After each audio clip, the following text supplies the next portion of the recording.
Assalamualaikum warahmatullahi wabarakatuh. Kembali lagi kawan di Legenda Catur Dunia. Masih di Legenda Catur Dunia kawan, bukan di Catur Mini. Admin hanya numpang lewat saja, numpang promosi kawan.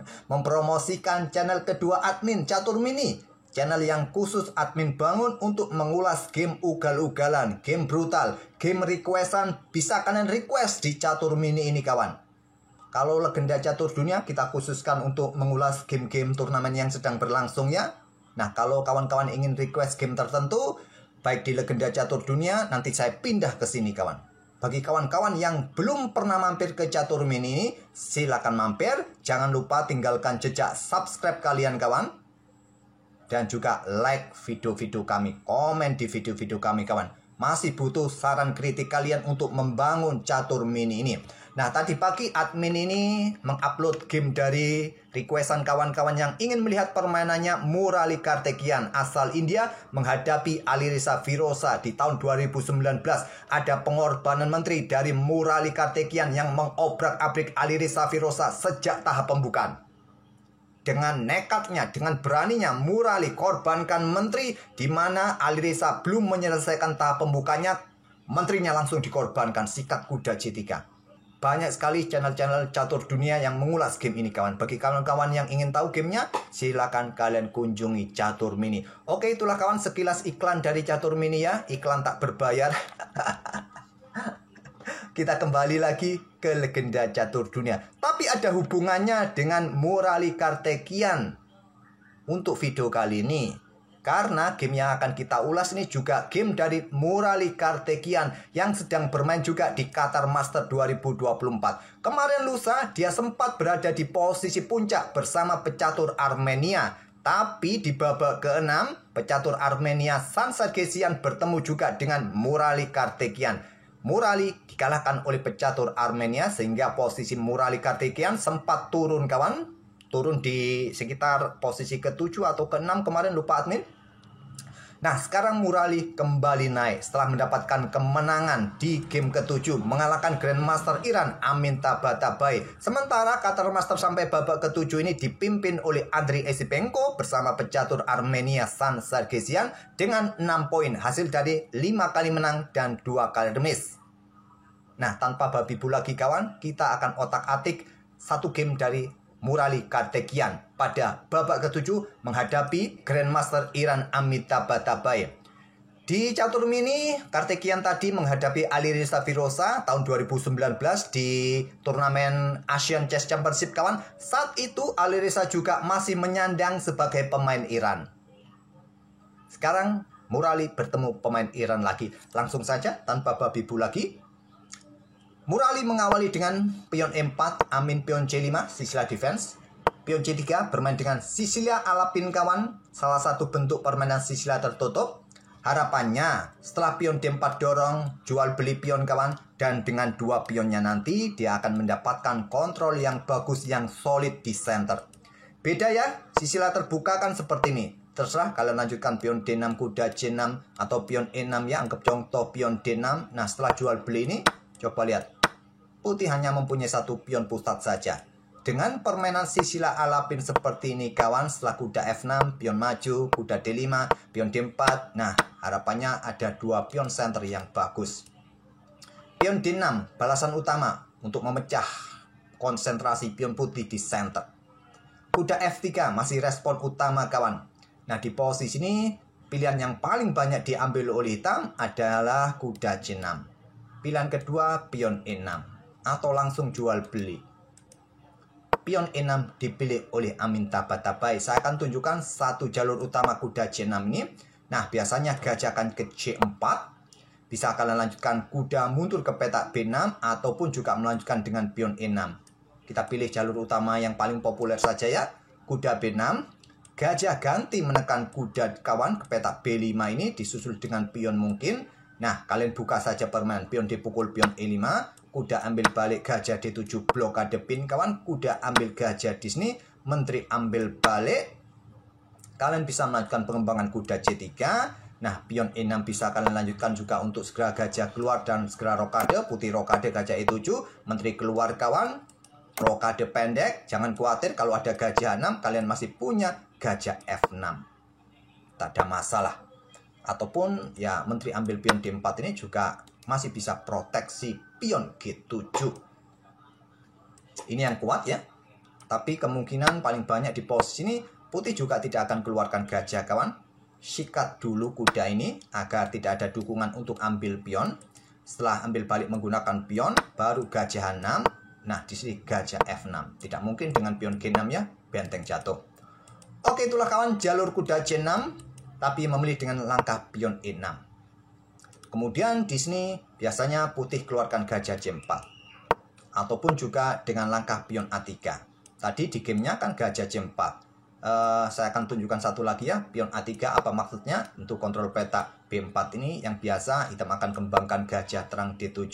Kalian juga bisa kembangkan gajah terang ke peta D3 saja yang paling umum. Nah, gajah reposisi ke C6 kawan yang paling banyak dipilih oleh hitam. Opsi nanti kuda berkembang ke sini. Setelah rokade, hitam lanjutkan tentu saja gajah E7 ya. Kalau kita yang main, tapi paling banyak sih kuda D7 juga bagus. Oke kawan, ke permainan aslinya sekarang. Kita segera saja nanti otak-atik permainan ini di middle game saja. Sudah banyak variasi yang saya tunjukkan di tahap pembukaan tadi ya. Nah, baru sekarang pion dipukul pion E5, pion diambil balik pion E5. Agar tetap mempunyai pion yang mengganggu ya. Tidak mengambilnya menggunakan kuda. Karena posisi pion kita ini juga pion terpisah kawan. Menggunakan pion agar tetap mendapatkan kontrol, mendapatkan ruang di area pertahanan hitam. Pion B6 untuk keluarkan gajah terang. Kalau kita main pasti ya gajah E7 untuk bisa segera rokade atau keluarkan gajah ke B4 skak. Kuda BD2 kah baru rokade. Memilih dengan langkah pion B6 terlebih dahulu. Ingin keluarkan gajah terang terlebih dahulu. Rokade murali, gajah B7, menteri E2. Ya, persiapan geser benteng segera mungkin menuju lajur-lajur yang sudah terbuka penuh kawan. Dan juga berkoneksi dengan gajah. Ini juga penting, harus ada sinkronisasi antara para perwira supaya harmoni posisi perwira dengan perwira yang lain. Gajah C5, persiapan rokade juga menekan peta F2. Benteng D1, rokade pendek. Gajah tarik mundur ke D3 mencari diagonal serang yang bagus. Apakah ada ide pengorbanan gajah? Yaitu istilah dalam caturnya adalah give Greek kawan. Disusul kuda keluar, menteri keluar. Melanjutkan kuda D7 Amin Tabatabae dan kuda G5.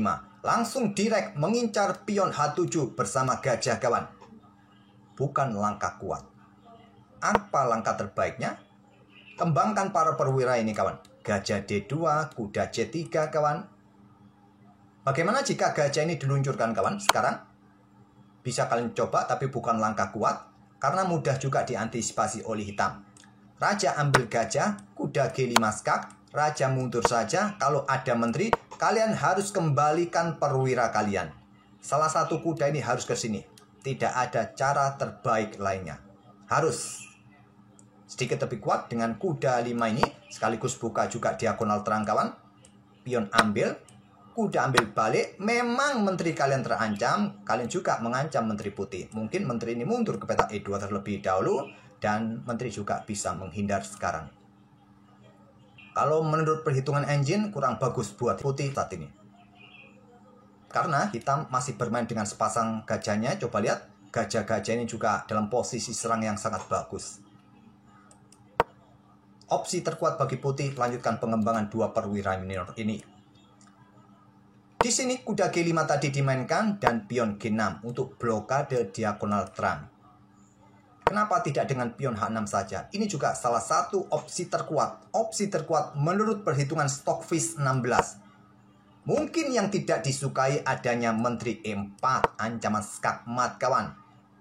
Kalian dorong dengan pion F5, N-Pasen. Ambil menggunakan benteng, di sini tidak ada yang menjaga peta H7. Tapi kalau menjaga dengan salah satu kuda kawan, kuda 7 yang disarankan yang terkuat, lihat pion ini jatuh. Inilah yang tidak disukai oleh Amin Tabatabae mungkin. Tapi engine sangat yakin posisi hitam baik-baik saja. Walaupun kalah kualitas perwira, tapi coba lihat. Sekali lagi coba lihat aktivitas para perwira hitam. lebih banyak yang keluar duluan ketimbang ada 2 perwira putih yang belum berkembang. Kalian bisa membuat counter juga.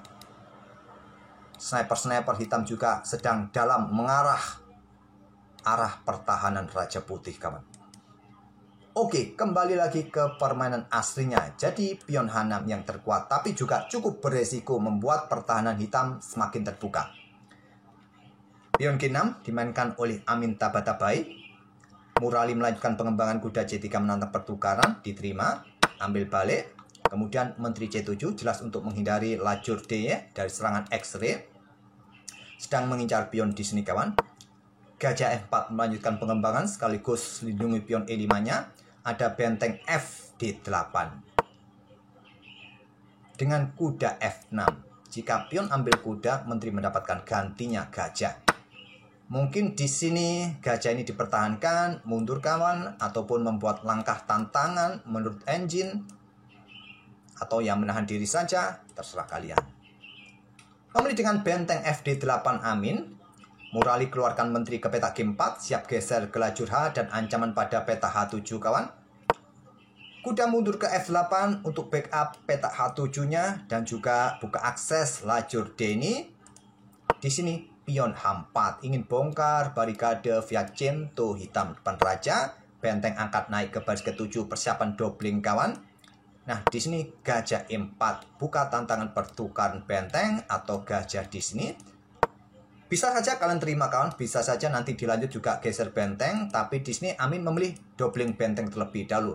Dan Murali yang mendahului pertukaran benteng pukul benteng D7, ambil balik. Kemudian gajah pukul gajah, ambil balik, dan benteng E1 untuk perkuat pion senternya. Pion ini cukup mengganggu, kawan. Kemudian ada pion H5, langkah bagus usir menteri. Menteri mundur ke G2 di sini, kawan. Kemudian ada benteng D5, lanjut Amin Tabatabai. Kemudian kuda E4, persiapan manuver ke peta F6, kawan. Ada kuda D7, langkah yang cukup logis juga untuk pertahankan peta F6-nya. Langkah terkuat lainnya dengan gajah E7. Gajah yang mengawasi peta ini sekaligus juga mengawasi peta G5 dari potensi menteri yang sedari tadi dipersiapkan oleh kuda ruang pergerakannya, kawan. Tapi menggunakan kuda D7, menteri G5, kawan. Ada opsi ke sini, ada opsi menusuk ke belakang, kawan. Nah, langkah terbaiknya jaga baris belakang, menteri mundur. Memilih dengan gajah yang mundur ke F8. Pion G4 ingin bongkar pertahanan hitam barikade pion ini, kawan.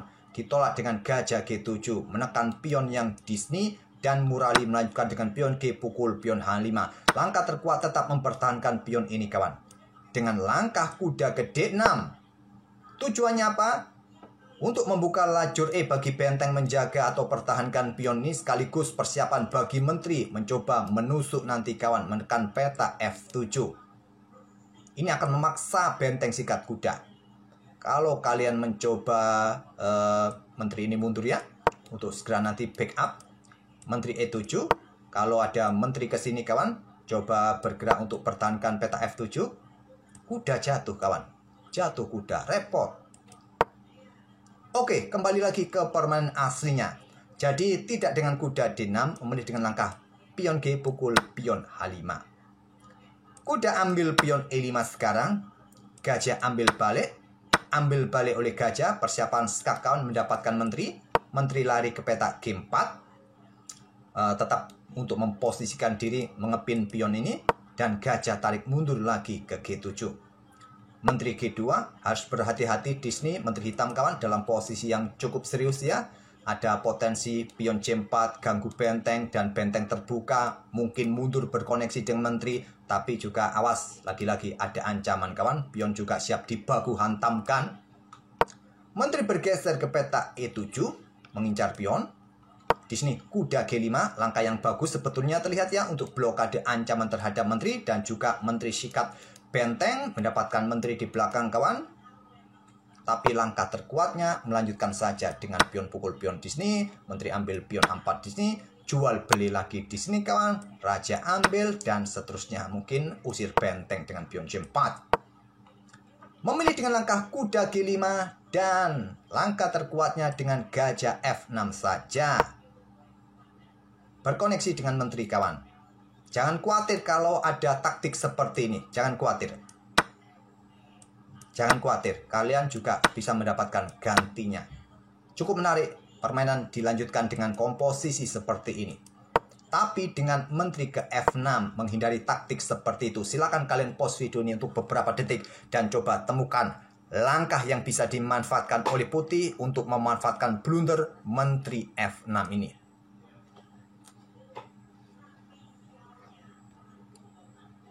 Menghindari serangan X-ray juga percuma karena lompat ke peta F6. Oke, apakah kalian menemukan taktik seperti tadi korbankan menteri sikat benteng?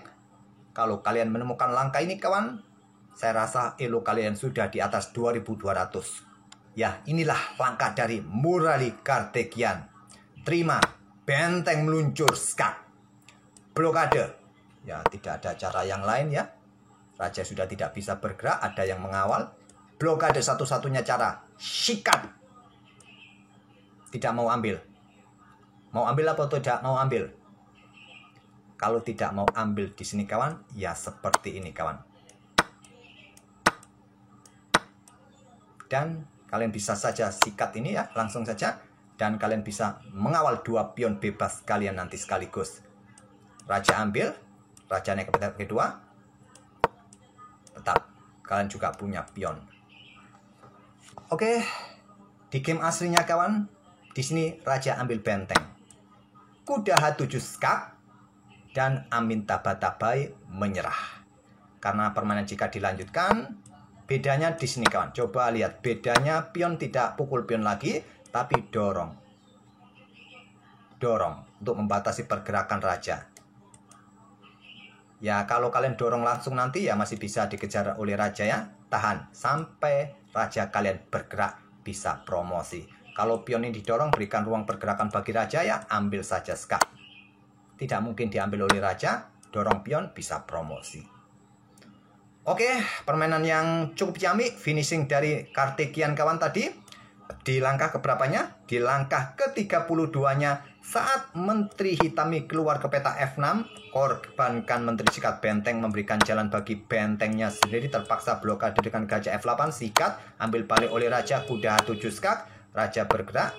Ya, di sini pun sudah menyerah ya, Amintabhadabhai. Jika dilanjutkan seperti ini, putih akan tetap menang.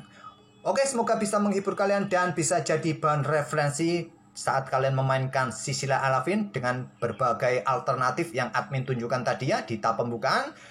Kita akan bertemu di video-video berikutnya. Wassalamualaikum warahmatullahi wabarakatuh.